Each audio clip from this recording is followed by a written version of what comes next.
Dakbayan sa Sugbo mihangyo sa nasudnong gagamahanan nga mabahinan sa mga bakuna nga miabot o moabot pa sa nasod. Ani ang report?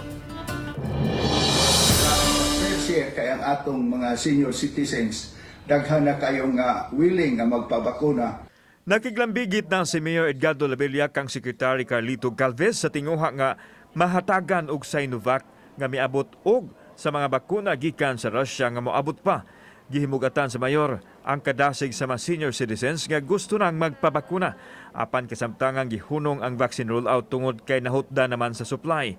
Tinguha unta sa city government nga makapalit og bakuna apan gikinahanglan pa man nga moagi sa tripartite agreement. Sa Pigasbahin, matud ni Arsobispo Jose Palma nga gawas kaniya og ni Bishop Antonio Raniula dugang 13 ka mga pari sa Archdiocese ang nabakunahan na.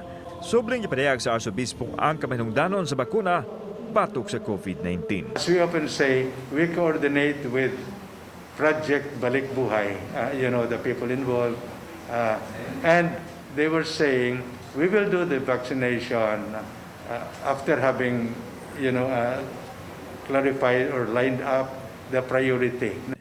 Kauban si Cleofer Lumayag ug Rod Pado. Ako si Alan Domingo.